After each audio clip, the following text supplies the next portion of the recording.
Assalamualaikum warahmatullahi wabarakatuh. Bapak Ibu Guru, kembali lagi dengan saya di channel saya. Nah, kali ini saya mau membawakan informasi terkait dengan pencairan tunjangan guru dan efisiensi anggaran 2025, di mana kalau Bapak Ibu lihat ya pada rapat dengan DPR RI, Komisi 10, Menteri Keuangan maupun Menteri Pendidikan Dasar dan Menengah itu sudah menyampaikan sebenarnya secara jelas bahwa yang sudah pasti itu adalah satu, pertama gaji Bapak Ibu guru, yang kemudian itu adalah yang kedua tunjangan hari raya atau THR, yang ketiga ini yang masih ditunggu-tunggu karena sebenarnya itu sudah disampaikan di dalam rapat dengan anggota DPR. Menteri Pendidikan Dasar dan Menengah itu berharap bahwa tunjangan sertifikasi guru itu bisa dicairkan sebelum Lebaran. Itu harapannya seperti itu ya. Jadi kalau Bapak Ibu merasa bahwa ini tidak terlalu penting, Bapak Ibu bisa men-skip video ini ya. Karena apa yang Bapak Ibu rasakan belum tentu dirasakan oleh guru-guru yang lain. Karena Bapak Ibu bisa melihat komentar-komentar di channel YouTube saya, ada yang sudah ke transfer, ada yang belum gitu ya. Dan tidak perlu sebenarnya harus nyinyir di dalam YouTube. Karena guru di Indonesia itu jutaan. Jadi kalau mungkin Bapak Ibu itu belum mendapatkan tunjangan profesinya hingga saat ini, ya belum tentu di guru-guru yang lain itu bernasib sama dengan Bapak Ibu guru gitu ya. Mungkin mereka sudah tertransfer dan banyak kok, sudah beberapa orang yang sudah tertransfer TPG-nya gitu. Bapak Ibu bisa lihat di komentar YouTube saya.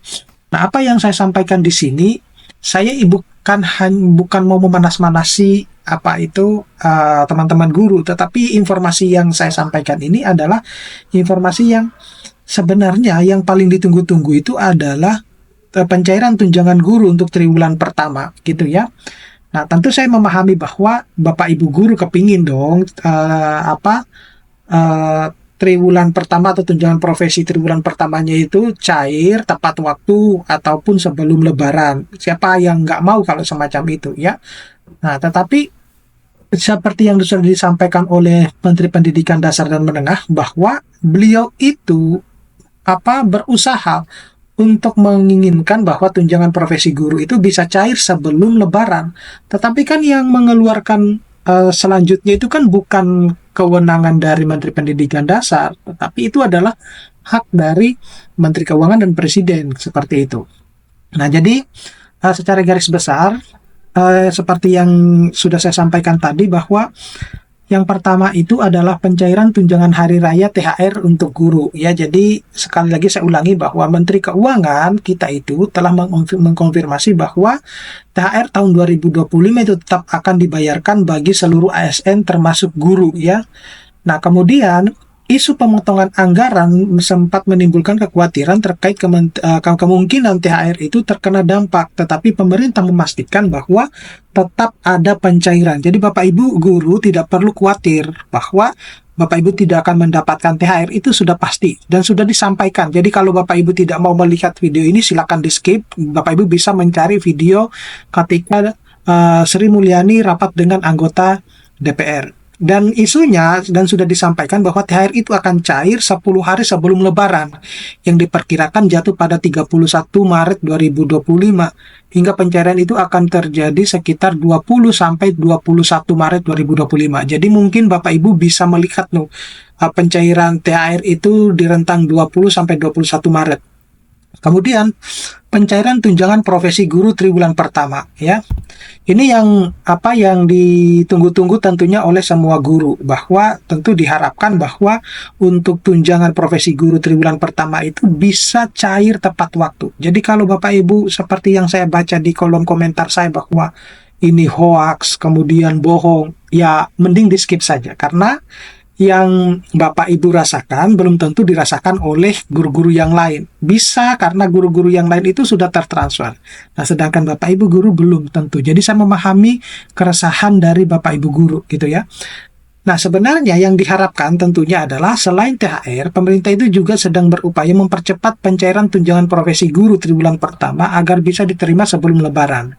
Nah, jika ini terrealisasi, maka guru itu akan menerima 2 tunjangan sekaligus pada bulan Maret yang tentunya menjadi kabar baik ya. Bahkan saya sudah menyebutkan bahwa kalau yang saya contohkan di situ adalah golongan 3B yang sekitar 20 juta ke atas itu, di situ sudah saya sebutkan itu belum dipotong pajak. Dan itu masih juga ada yang berkomentar itu yang terkait dengan hal tersebut. Jadi sepertinya memang kebiasaan netizen itu tidak selalu memahami setiap kalimat yang ada, kemudian tidak selalu menonton full, sehingga informasinya itu selalu ambigu buat Bapak Ibu guru, gitu ya. Nah, kemudian upaya ini tentunya didukung oleh Menteri Pendidikan yang menyatakan bahwa proses pencairan ini masih dalam tahap finalisasi. Nah, berikutnya itu adalah perubahan sistem pencairan tunjangan sertifikasi guru. Ini juga yang sangat diharapkan oleh teman-teman guru, bahwa pemerintah itu sebenarnya melakukan perubahan mekanisme pencairan tunjangan, di mana tunjangan guru itu akan ditransfer langsung ke rekening masing-masing, ya, tanpa melalui pemerintah daerah. Tetapi ini Bapak Ibu, saya tekankan lagi, masih belum pasti ya, sedang diperjuangkan oleh Menteri Pendidikan kita, gitu. Kalau kemudian ini benar-benar terrealisasi, tentunya menjadi kabar yang baik buat Bapak Ibu guru, gitu. Jadi jangan juga selalu berpikir bahwa tidak mungkin, gitu ya. Terlalu berpikiran positif ya. Nah, proses ini sebenarnya masih dalam tahap verifikasi dan validasi data rekening guru. Kenapa demikian? Karena Menteri Pendidikan itu membutuhkan data-data Bapak Ibu ya, termasuk rekeningnya yang saat ini sedang diatasi atau dikelola oleh Badan Pusat Statistik. Jadi untuk memastikan bahwa kalau rekeningnya Bapak Ibu serahkan itu benar-benar milik Bapak Ibu guru, gitu loh. Jadi ini juga butuh waktu, karena guru di Indonesia itu jutaan Bapak Ibu guru, tidak hanya cuma menangani satu sekolah atau satu wilayah semacam itu. Nah, kemudian harapannya sistem ini itu bisa selesai sebelum Idul Fitri agar guru bisa menerima tunjangan tepat waktu. Nah, berikutnya itu adalah efisiensi anggaran di Mendikti ya, Kemendikbudristek. Nah, pemerintah itu melakukan efisiensi anggaran sebesar 8,3 triliun yang menyebabkan total anggaran berubah dari 33,5 triliun menjadi 25,5 triliun. Nah, keputusan ini diambil untuk sebenarnya menyesuaikan anggaran dengan kebijakan nasional, tetapi tetap mempertahankan belanja yang bersifat wajib seperti gaji dan tunjangan ASN. Selanjutnya itu adalah alokasi anggaran yang tetap dipertahankan. Nah, meskipun terjadi efisiensi anggaran, beberapa pos anggaran penting tetap dipertahankan, yaitu gaji dan tunjangan ASN itu tetap sebesar 1,6 triliun, ya Bapak Ibu, jadi sudah disiapkan, Bapak Ibu nggak perlu khawatir. Kemudian program Guru Pintar tetap berjalan dengan anggaran 9,6 triliun. Kemudian tunjangan guru non-ASN tetap tersedia sebesar 11,5 triliun dengan kenaikan tunjangan dari 1,5 juta menjadi 2 juta per bulan, gitu ya. Jadi itu informasi yang khususnya untuk guru-guru non-ASN ya. Mereka akan mendapatkan tunjangan yang tadinya 1,5 menjadi 2 juta, jadi digenapkan. Kemudian beasiswa pendidikan guru itu tetap diberikan meskipun hanya mencangkup sekitar 4.000 penerima dari total 806.000 yang membutuhkan. Jadi 400.000 saja Bapak Ibu yang akan mendapatkan beasiswa untuk guru. Kemudian dana darurat sebesar 22,5 miliar tetap diamankan untuk keperluan mendesak dalam sektor pendidikan.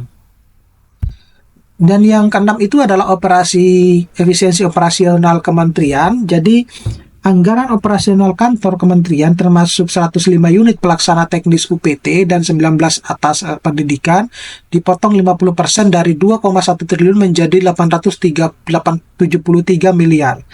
Nah, Menteri akan menerbitkan surat edaran efisiensi dan hidup sederhana mulai 1 Maret 2025 sebagai bagian dari strategi penghematan anggaran.